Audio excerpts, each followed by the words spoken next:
When someone is rude to you and you want to be treated nicer, a rocket of desire emanates from you, and your source rides that rocket and becomes immediately at one with your preference.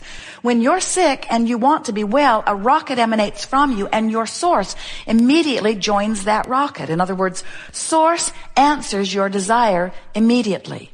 But often with you, there is a vibrational difference between where you are right now with not enough money, or with a disease, or with a foot that's hurting, or with somebody that doesn't love you, your action journey where you are right now. Often there is a discrepancy, a vibrational variance between where you are and where you now want to be. And how did you now discover or discern where you want to be? The variety of your experience helped you to focus it out.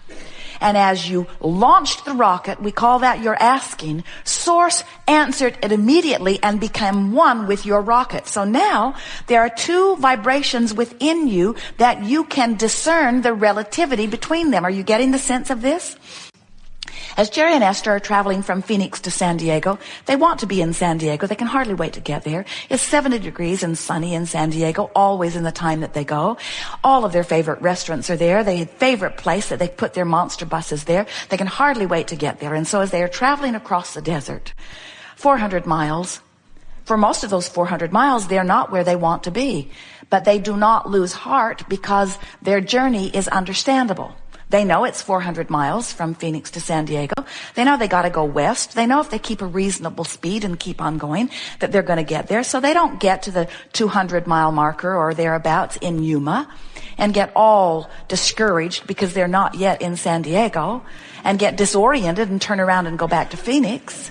They get this journey. It's easy to know where you are when you've got maps and road signs and a directional compass and a navigational system. In other words, that journey is understandable. So even though plenty of miles pass before they're at the place they want to be, they're happy along the way because they know they're getting to where they want to be. We see you sometimes in your Phoenix in relationship to this analogy of not enough money, or someone who doesn't love you, or a body that's hurting, or been diagnosed as sick. And we see you well along your way to recovery, well along your way to wellness. But then somewhere along the way you get discouraged and you stop and take score and you say, I'm not there yet. And you turn right around and go back to Phoenix. Because the journey between not enough money and enough money, or a body that's sick and a body that's well, is not as understandable to most of you. And yet, it should be, and it can be, if you get the vibrational relativity between how you feel and how you want to feel, or where you are and where you want to be. So, if your source has joined you in your idea of this thing you want, and if you are beating the drum of the absence of it, you're going to feel the vibrational discord. That's what negative emotion is. When you really want something and you're really thinking about having it, that passion you feel, that enthusiasm you feel, means that you and your inner being and your desire are all in vibrational alignment, and you are well along your way to it. But you know what trips you up?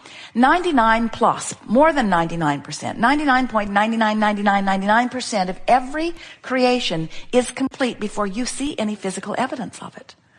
So you are often well along your way to what you want, but then you stop and look for the physical evidence which hasn't appeared yet, and then you count yourself as a failure, or you begin to feel that discouragement, or you beat the drum of where is it? I've been at this long enough. How come I don't have it? How come they've got it? How come I'm suffering in the absence of what I want for so long? And you turn right around, you focus upon the opposite of what you want, and the more you do that, the worse you feel, and the worse you feel, the more you do that. In other words, you do it because you have not yet come into vibrational awareness of your emotional guidance system. So you're not quantifying your journeys. And you gotta quantify your journeys. You just gotta come back around to what you knew when you were born, is that if you're feeling good, you're on your path. And if you're not feeling good, please return to the highlighted route. Please return to the highlighted route. Well, how do I know what the highlighted route is? It feels good over there.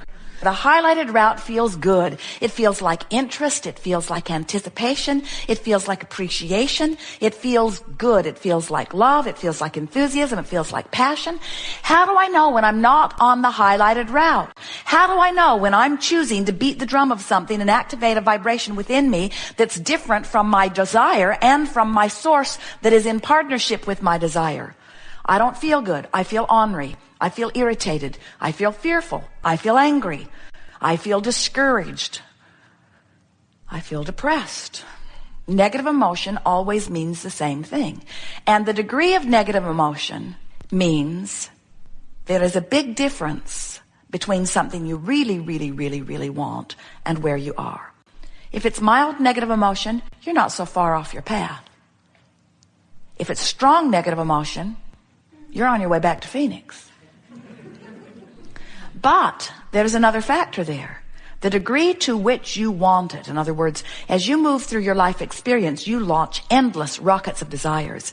And those rockets of desires are vibrationally attracting unto themselves and gaining momentum with every rocket that you amend it with.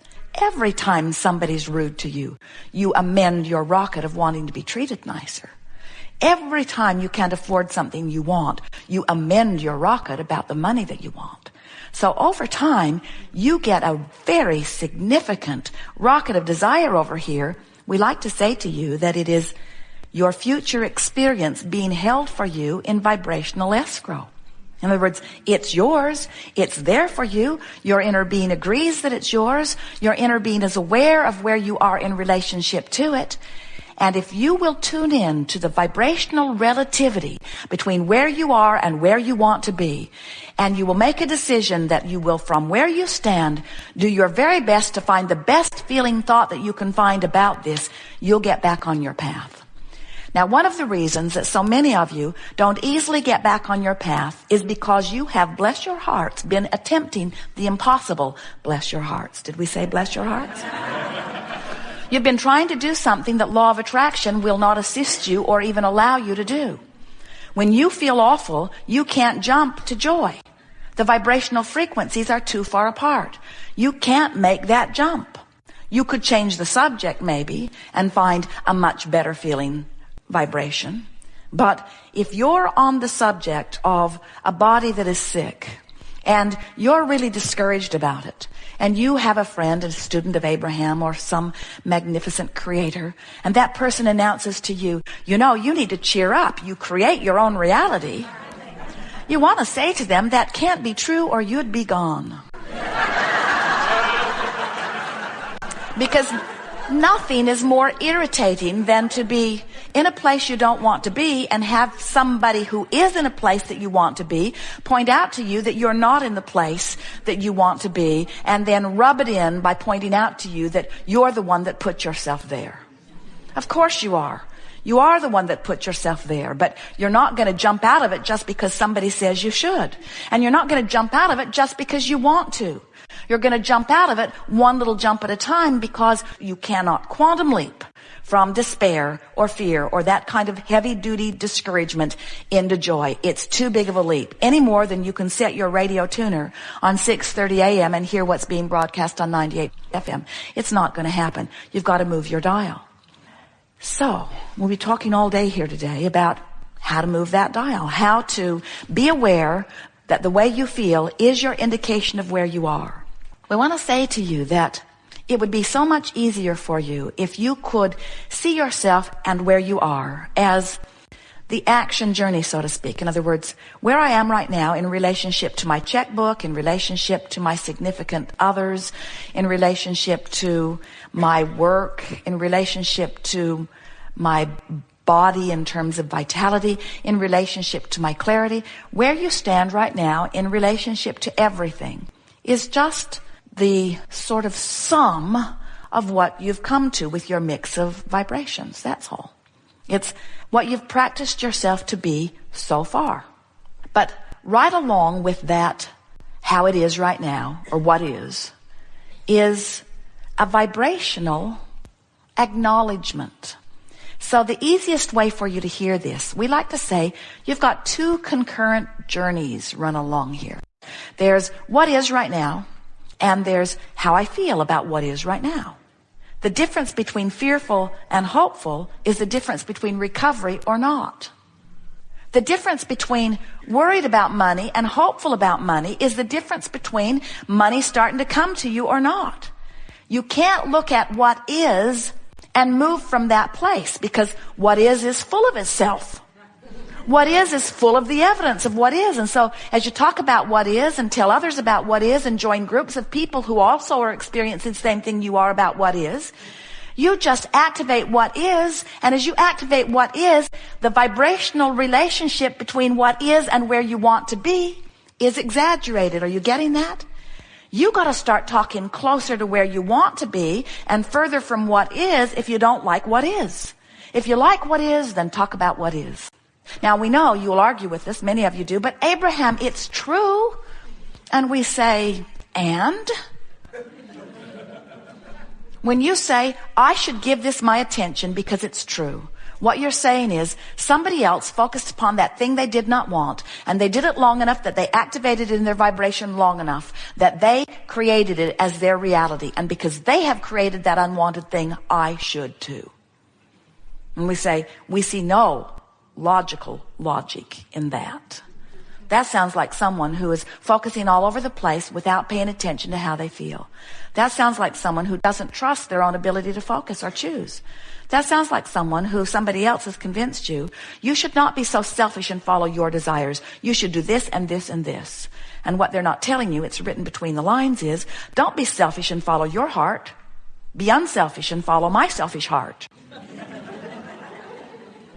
And we understand how they get there. There are a lot of people who want to feel good, and when they look out into the world and they see this, they feel good. So they want to promote more of that. And when they look out into the world and they see this, they feel bad because they don't want that, and they want to push that away.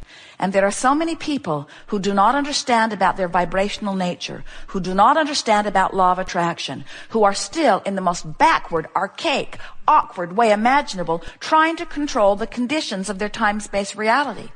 They say, under these conditions I feel bad, so let's change those positions. Let's write laws against it, and let's get people to enforce those laws. And if they won't listen, we'll just drop bombs on them until they're no longer a problem. In other words, we will find a way to control the conditions so that we never need look into a place where there is something we don't want to see. And we say, you did not come forth into this environment to limit it. That would be like a chef in a well-stocked kitchen. You have some lovely little pie you want to make, and you look around and there are so many ingredients. I would not put Tabasco sauce in my pie, you say. Throw it out of the kitchen. I would not put anchovies in my pie, you say. Throw it out of the kitchen. And we say, why does it need to be thrown out of the kitchen? Just don't put it in your pie. Just don't put it in your pie, and leave the stuff there for others to use as they will or as they won't. But when you decide that it's your job to start throwing the unwanted stuff out of the kitchen, it all gets in your pie. Because you cannot touch it. You cannot focus upon it without activating the vibration of it. And once you've activated the vibration of it, it's going to get in your pie. And the more it gets in your pie, the more you resent them, because they were the ones that brought it to the kitchen. You say, I don't want this in my pie, and you brought it. You must now take it away. And we say, no one can take anything away from you. If it's active in your vibration, law of attraction is going to make sure you get some of it, no matter what it is. Esther watches the television from time to time, even the Weather Channel the other night. It was full of all of those commercials offering all of that stuff. And it wouldn't be so bad that they're offering the stuff to cure your ailments. But it's all that stuff they say afterward. These are the symptoms that you've probably got, which is why you need this stuff. And these are the side effects that you'll probably get if you use this stuff. And you don't have to watch very much of that before you start feeling enormously vulnerable in your body. You're a veritable disease factory walking around, according to the commercials. And what we're wanting you to understand is that you cannot push away from you anything that you do not want, because this is a universe that is based on attraction. This is an inclusion-based universe, which means there's no exclusion. When you look at that thing you want and you say yes to it, you include it in your vibration. When you look at that thing you do not want and you shout no at it, you include it in your vibration.